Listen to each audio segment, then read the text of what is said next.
యేసే పరిష్కారము అనుదిన Bible television కార్యక్రమం ప్రేక్షకులందరికీ యేసుక్రీస్తు వారి సర్వశ్రేష్ఠ నామమున వందనాలు. ప్రభువునందు ప్రియ దేవుని బిడ్డలారా, మరి నిన్నటి దినం వరకు మార్కు సువార్త వచన ధ్యానాలను మనం ధ్యానించుకొని సంపూర్తిగా ముగించుకున్నాము. మార్కు సువార్త వచన ధ్యానాలపై మీ యొక్క అభిప్రాయాలను మాకు ఒక ఉత్తరం ద్వారా తెలియచేయాలని మరి కోరుకుంటూ ఉన్నాను. మరి నేటి దినం నుంచి లూకా సువార్త వచన ధ్యానాలు మనం ప్రారంభించుకుంటాం. అయితే ఈ దినము లూకా సువార్త యొక్క సమీక్షను గురించి పాస్టర్ కారుపాటి శ్యాన్సాగర్ గారు మీకు తెలియచేస్తారు. మీరందరూ సిద్ధపడి ఉంటే పాస్టర్ కారుపాటి శ్యాన్సాగర్ గారు ప్రార్థన చేసి ఈ దినపు మరి లూకా సువార్త సమీక్షను మీకు అందిస్తారు. ప్రభువునందు ప్రియమైన దేవుని బిడ్డలారా, ఈ రాత్రి కాలపు వాక్య భాగం కొరకు ఆర్థిక సహకారం అందిస్తున్న కుటుంబం ఆడమెల్లి వాస్తవ్యులు బారసాల రాజు గారు, శ్రీమతి గంగా గారు. వీరి తల్లిదండ్రులు చంద్రయ్య సీతమ్మ గారు, అత్తమామలు పాంచాలు వెంకమ్మ గారు, కుమార్తె ఝాన్సీ రాణి, కుటుంబ సభ్యులు సుబ్బారావు గారు, పుల్లారావు, గ్లోరీ, దుర్గా, ప్రియాంక, కావేరి. ఈ కుటుంబానికి ప్రత్యేక కృతజ్ఞతలు. బారసాల రాజు గారిని, గంగా గారిని ప్రభు దీవించినట్లు ప్రార్థించండి. మార్కు సువార్త వచన ధ్యానాలు గత రాత్రి కాలం మనం ముగించుకున్నాం. లూకా సువార్త సమీక్ష నేటి దినం మనం ప్రారంభించుకోబోతున్నాం. లూకా సువార్తలో వ్రాయబడినటువంటి 24 అధ్యాయాలు చాలా అద్భుతమైన సందేశంతో కూడినటువంటివి. ఈ 24 అధ్యాయాలు ముగించటానికి ప్రసారం చేయటం కొరకు ఎపిసోడ్ స్పాన్సర్స్ కావాలి. మీ ప్రార్థనల్లో అనుదినము జ్ఞాపకం చేసుకోండి. ప్రార్థించుకుందాం. తలలు వంచండి. మమ్మను మిక్కిలిగా ప్రేమిస్తున్న మా ప్రియ తండ్రి, మీకు వందనాలు. వాక్య ఉపదేశం కొరకు ఆశ కలిగి ఎదురు చూస్తున్న మా ప్రియ ప్రేక్షకులను దీవించండి. ప్రాముఖ్యంగా ఈ సమీక్ష వర్తమానం కొరకు ఆర్థిక సహకారం ఇచ్చిన బారసాల రాజు గారు, శ్రీమతి గంగా గారిని మీరు ఆశీర్వదించండి. వారి కుటుంబ సభ్యులను దీవించండి. ఝాన్సీ రాణిని మీరు ఆశీర్వదించండి. ప్రభు ఈ సమయంలో ప్రాముఖ్యంగా లూకా సువార్త ప్రసారం కొరకు ఎపిసోడ్ స్పాన్సర్స్ను లేవనెత్తండి. యేసే పరిష్కారం ప్రతి అవసరం తీర్చండి. యేసు ప్రభు పేరిట ప్రార్థిస్తున్నాము తండ్రి, ఆమెన్. ప్రభువునందు ప్రియమైన దేవుని బిడ్డలారా, మార్కు సువార్త 16 అధ్యాయాలు 35 ఎపిసోడ్స్ ద్వారా మనం ధ్యానం చేశాం. మార్కు సువార్తకు సహకారం ఇచ్చిన ప్రతి ఒక్కరికి నిండు హృదయపూర్వక వందనాలు. లూకా సువార్త ప్రసారాలు మనం ఈ దినం నుండి ప్రారంభించుకుంటున్నాం. వీటి కొరకు మీరు ప్రార్థించాలని కోరుతున్నాను. లూకా సువార్తను గుర్చిన కొన్ని ప్రాముఖ్యమైనటువంటి అంశాలు ఈ రాత్రి మీరు నాతో పాటుగా గమనించాలని నేను మనవి చేస్తున్నాను. మీరు ఒక పెన్ను నోట్బుక్ ఉంటే మీ దగ్గర ఉంచుకోండి. లూకా సువార్త మీద నేను కొన్ని విషయాలు చెబుతాను, వాటిని మీరు రాసుకోవటానికి ప్రయత్నం చేయండి. బైబిల్ గ్రంథంలో ప్రధానంగా పాత నిబంధన గ్రంథం, క్రొత్త నిబంధన గ్రంథం. ఈ పాత నిబంధన గ్రంథం క్రింద 39 పుస్తకాలు ఉన్నాయి. క్రొత్త నిబంధన గ్రంథం కింద 27 పుస్తకాలు ఉన్నాయి. క్రొత్త నిబంధన గ్రంథంలో ఉన్న 27 పుస్తకాల్లో మొదటి 4 పుస్తకాలు సువార్తలు అని పిలువబడ్డాయి. తదుపరి మనం చూస్తున్నప్పుడు చారిత్రాత్మక గ్రంథంగా అపోస్తుల కార్యములు చూస్తాం. తరువాత పౌలు పరిచర్యలో వ్రాసినటువంటి ఉత్తరాలు, పౌలు వెంబడి పేతురు రాసిన ఉత్తరాలు, యోహాను భక్తుడు రాసిన ఉత్తరాలు, యూదా అనున్నతుడు రాసిన ఉత్తరము, ఈ విధంగా మనం చూస్తాం. పాలిన్ లెటర్స్, జనరల్ ఎపిస్టల్స్, పౌలు యొక్క ఉత్తరాలు సాధారణ ఉత్తరాలు, వాటి తరువాత ప్రకటన గ్రంథం. ఈ 27 పుస్తకాల్లో మనం చూస్తున్నప్పుడు 4 సువార్తలు ఒక ప్రధానమైనటువంటి భూమికను పోషిస్తాయి. సువార్తలలో మొదటి సువార్త మత్తయి సువార్త, 2 మార్క్, 3 లూకా, 4 యోహాను. ఈ 4 సువార్తలలో మొదట వ్రాయబడినటువంటిదిగా మార్కును మనం జ్ఞాపకం చేసుకుంటాం. తదుపరి మత్తయి, లూకా, యోహానులు కూడా సువార్తలు రాశారు. ఈ 4 కాక ఇంకా అనేకులు సువార్తలు రాశారు, కానీ వాటిని ప్రామాణిక గ్రంథాల్లో తీసుకోలేదు. సెప్టువాజింట్ తర్జుమా చేసినప్పుడు వీటికి మాత్రమే ప్రాధాన్యత ఇచ్చి పరిశుద్ధ బైబిల్ గ్రంథంలో చేర్చారు. లూకా సువార్త చాలా ఉత్కృష్టమైన సువార్త. 4 సువార్తలు 4 భిన్నమైనటువంటి కోణాల్లో వ్రాయబడ్డాయి. మత్తయి సువార్తికుడు యేసుక్రీస్తు ప్రభువును ఒక రాజుగా చూపించాడు. మార్కు సువార్తికుడు యేసుక్రీస్తు ప్రభువును ఒక సేవకునిగా చూపించాడు. లూకా సువార్తికుడు యేసుక్రీస్తు ప్రభువును మనుష్య కుమారునిగా చూపించాడు. యోహాను సువార్తికుడు యేసుక్రీస్తు ప్రభువును దేవుని కుమారుడిగా చూపించాడు. యెహెజ్కేలు గ్రంథంలో అలాగే ప్రకటన గ్రంథంలో వ్రాయబడినట్లుగా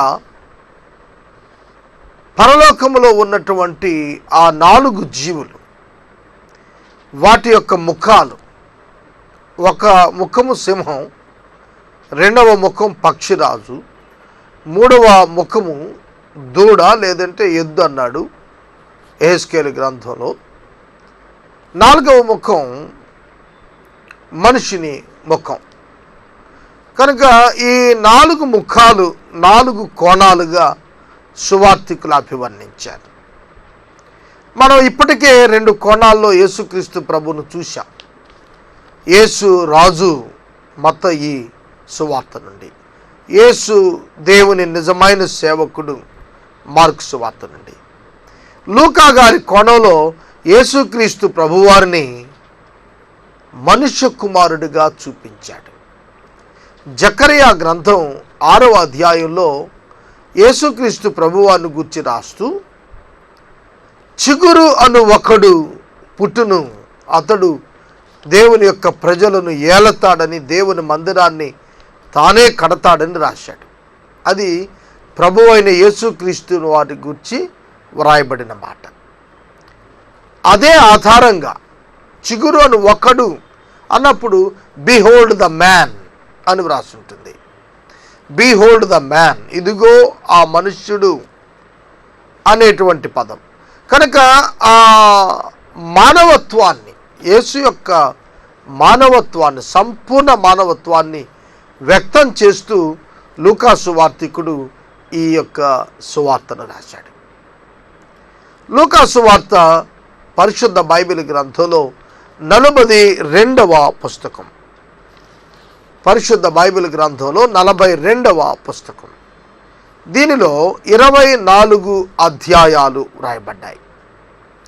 24 అధ్యాయాలు, 1151 వచనాలు, 1151 వచనాలు, 25,944 పదములు, 25,944 పదములు ఆంగ్ల బైబిల్ ప్రకారం, 165 ప్రశ్నలు, 9 పాత నిబంధన ప్రవచనాలు, 54 క్రొత్త నిబంధనలోని ప్రవచనాలు దీనిలో వ్రాయబడ్డాయి. ఇది ఈ లూకా సువార్త లూకా అనేటువంటి ఒక వైద్యుడు రాశాడు. లూకా అనే పేరు లూకా సువార్తలు ఎక్కడ కనపడదు. అలాగే లూకా అపోస్తుల కార్యములను కూడా వ్రాశాడు. అపోస్తుల కార్యములు 1వ అధ్యాయం 1వ వచనము, అలాగే లూకా సువార్త 1వ అధ్యాయము 1వ వచనము, ఈ రెండింటినీ కూడా మీరు చూచినట్లయితే ఓ థియోఫిలా అనే పదంతో ప్రారంభమవుతున్నట్లుగా చూస్తాం. అపోస్తుల కార్యములో థియోఫిలా అని పిలుస్తున్నాడు. లూకా సువార్తలో ఘనత వహించిన థియోఫిలా అని పిలుస్తున్నాడు. లూకా పౌలు యొక్క పరిచర్యలో చాలా సమీపంగా ఉన్నటువంటి వాడు. పౌలు యొక్క పరిచర్య యొక్క ప్రభావం లూకాపై అత్యధికంగా కనిపించింది. కనుక ఈ లూకాను వైద్యుడిగా కొలస్సీ పత్రిక 4వ అధ్యాయం 14వ వచనం సాక్ష్యమిస్తుంది. లూకా ప్రియమైన వైద్యుడు అని వ్రాయబడింది. లూకాను ఫిజీషియన్ అని పేర్కొన్నారు. ఫిజీషియన్, డాక్టర్స్లో ఫిజీషియన్, సర్జన్, ఎండి, ఎంఎస్. ఈయన ఫిజీషియన్ అని పేర్కొనబడింది. ఈ లూకా భక్తుడు అతని యొక్క వంశం మీద ఆథర్స్ చాలా రకాలుగా చెప్తూ వచ్చారు. అత్యధికంగా లూకాను ఒక గ్రీకుగా భావిస్తారు. అన్యజనులలో గ్రీకుకు చెందినవాడిగా కొందరు బైబిల్ పండితులు భావిస్తారు. క్రొత్త నిబంధన గ్రంథంలో ఉన్న 27 పుస్తకాల్లోనూ ఈ అన్యజనులలో నుండి గ్రీకుగా ఉన్నటువంటి ఇతడు ఒకే ఒకడు ఈ 27 పుస్తకాల్లో ఒక పుస్తకం, ఈ 2 పుస్తకాలు రాసినట్లుగా భావిస్తారు. కానీ కొందరు బైబిల్ పండితులు లూకాను కూడా యూదుడనే భావిస్తారు. లూకా వ్రాసినటువంటి ఈ సువార్తలో యెరూషలేము పతనాన్ని గురించి బాగా రాస్తూ వచ్చాడు. లూకా రాసిన రచన యొక్క ప్రాముఖ్యత ఏమిటంటే అతడు ఇన్వెస్టిగేటివ్ రిపోర్ట్ యేసు యొక్క పరిచర్యను గురించి తయారు చేశాడు. యేసుక్రీస్తు ప్రభు పునరుద్ధానం, ఆరోహణం అనంతరం క్రీస్తు శకం 60వ సంవత్సరంలో లూకా ఈ రచన రాశాడు. ప్రాబబ్లీ జెరూసలేం నుండే వ్రాశాడని భావిస్తారు. యెరూషలేము నుండే రాశాడని భావిస్తారు అధిక శాతం బైబిల్ పండితులు. లూకా భక్తుడు ఈ ప్రత్యేకమైనటువంటి సువార్తను ప్రజెంట్ చేస్తున్నప్పుడు అనేక మందిని కలుసుకొని వారి యొక్క వ్యక్తిగత వివరణలు తెలుసుకొని చాలా సిస్టమేటిక్గా ఇన్వెస్టిగేట్ చేశాడు. యేసు యొక్క పరిచర్య, యేసు యొక్క జననం, యేసు యొక్క బోధలు, యేసు యొక్క శిష్యులు, యేసు యొక్క శిలువ, యేసు యొక్క పునరుద్ధానం, యేసు యొక్క ఆరోహణం, ఇవన్నీ కూడా లూకా సువార్తికుడు తరచి విశ్లేషించి వాటి యొక్క ఎసెన్స్ను గ్రహించి రచన రూపంలో తీసుకుని వచ్చాడు. మరి ఇతర ఏ సువార్తల్లో కూడా ఇంత ఇన్వెస్టిగేషన్ కనిపించదు. మార్కు చాలా సంక్షిప్త సువార్త రాస్తే యేసును గురించి, లూకా చాలా దీర్ఘమైనటువంటిదిగా రాస్తూ వచ్చాడు. లూకా రాసినటువంటి ఈ సువార్తలో క్రొత్తగా 38 అంశాలు ఇందులో పెట్టాడు.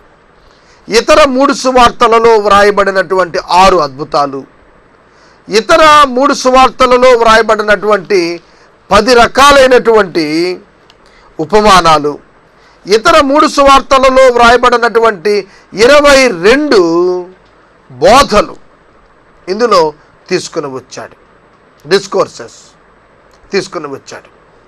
ఇది చాలా వివరణాత్మకమైనటువంటి పత్రిక, ఈ సువార్త. ఈ వివరణాత్మకమైనటువంటి సువార్తలో లూకా యేసుక్రీస్తు సంపూర్ణ మానవుడిగా, దేవుని యొక్క పరిపూర్ణ మానవునిగా ఆయనపై ఆధారపడినటువంటి మంచి మానవునిగా ఆయనను ప్రజెంట్ చేస్తూ వచ్చాడు. లూకా సువార్తలో అతడు యెరూషలేము పతనం గురించి రాసినటువంటి సన్నివేశాలు మీరు చూస్తే అవి జరిగిన తరువాత వ్రాశాడా అన్నంత వివరంగా రాయబడ్డాయి. కానీ అతడు క్రీస్తు శకం 60వ సంవత్సరంలోనే పరిశుద్ధుడైన పౌలు క్రీస్తు శకం 65లో చనిపోయాడు. 65కు ముందస్తుగానే లూకా సువార్త ఖచ్చితంగా రాసి ఉండాలి. ఎందుకంటే క్రీస్తు శకం 70వ సంవత్సరంలో యెరూషలేం పడగొట్టబడింది. పౌలు చనిపోయే నాటికే లూకా యొక్క ఎగ్జిస్టెన్స్, లూకా యొక్క రచనలు ఉనికిలోకి వచ్చాయనేది బైబిల్ గ్రంథమును వెంబడిస్తున్నటువంటి అనేక మంది పండితుల యొక్క అభిప్రాయం. కనుక క్రీస్తు శకం 60వ సంవత్సరంలో లూకా భక్తుడు ఈ యొక్క ప్రత్యేకమైనటువంటి సువార్తను వ్రాశాడు.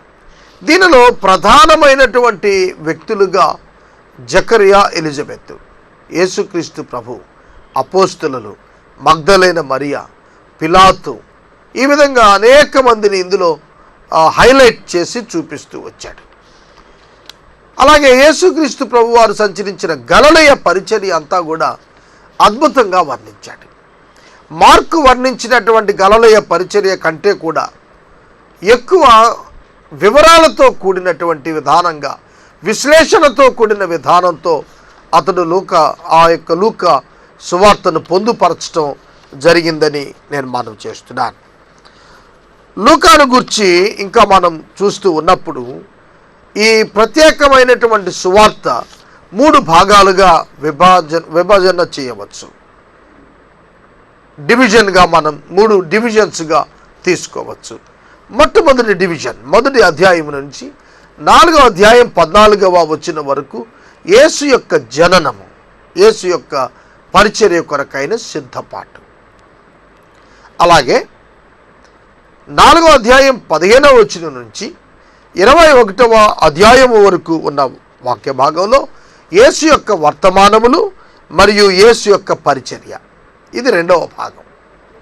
లూకా సువార్తను 3 భాగాలుగా విభజిస్తే 3వ భాగం 22వ అధ్యాయం నుంచి 24వ అధ్యాయం వరకు ఆయన మరణము, పునరుద్ధానము, ఆరోహణము.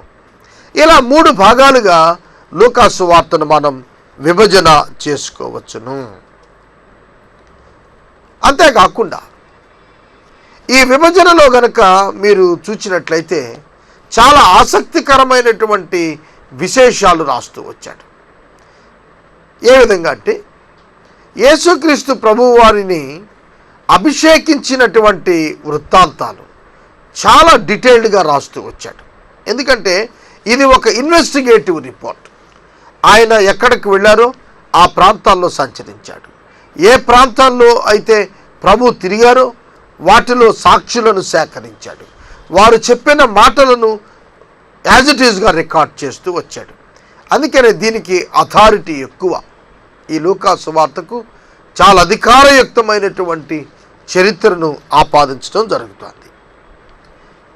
లూకా సువార్త యొక్క బైబిల్ క్రానాలజీని కనుక మనం ఆలోచన చేస్తే క్రీస్తు పూర్వము 37వ సంవత్సరంలో హేరోదు ఈ యొక్క మందిరమును నిర్మాణము చేసినటువంటిదిగా కనిపిస్తుంది. క్రీస్తు పూర్వము 6వ సంవత్సరంలో యేసు క్రీస్తు ప్రభు వారి యొక్క జననం 6-5 మధ్య యేసు జననం. అలాగే యేసుక్రీస్తు ప్రభు వారిని యోసేపు ఐగుప్తుకు తీసుకుని వెళ్ళటం క్రీస్తు పూర్వము 5-4 మధ్య. అలాగే క్రీస్తు పూర్వం 4లో హేరోదు మహారాజు, హేరోదు ద గ్రేట్ చనిపోయాడు. క్రీస్తు శకము 6వ సంవత్సరం 7వ సంవత్సరంలో యేసుక్రీస్తు ప్రభువారు 12వ ఏట ఆయన యెరూషలేము మందిరానికి వచ్చి శాస్త్రులు పరిచయులతో ఆయన విశేషమైన బోధను చేస్తూ వచ్చారు. క్రీస్తు శకం 14వ సంవత్సరం కైసరు చక్రవర్తి అయ్యాడు. క్రీస్తు శకం 26వ సంవత్సరం యోహాను పరిచర్య ప్రారంభించాడు. క్రీస్తు శకం 26-27 సంవత్సరంలో యేసు పరిచర్య ప్రారంభించారు. క్రీస్తు శకం 27-28లో యేసు తన శిష్యులను పిలిచారు. యేసు తన శిష్యులు 12 మందిని వెంటనే పిలిచిన 70 మందికి అధికారం ఇచ్చి పంపించిన దాఖలాలు ఇందులో చూపించాడు లూకా సువార్తికుడు. మిగిలిన సువార్తల్లో 12 మంది శిష్యుల వరకే రాస్తే ఇక్కడ 70 మంది సువార్తికుల ప్రస్తావన లూకా ఒక్కడు మాత్రమే వ్రాశాడు. అది క్రీస్తు శకం 28లో.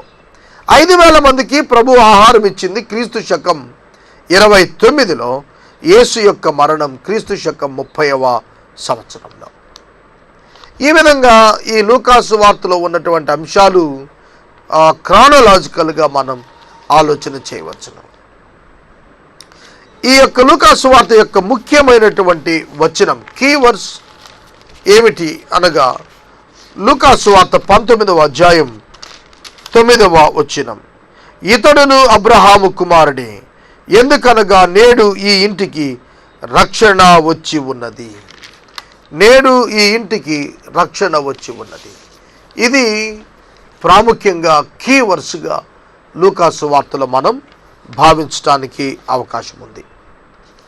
లూకా సువార్త సమీక్ష మీరు విన్నారు ఇప్పటి వరకు.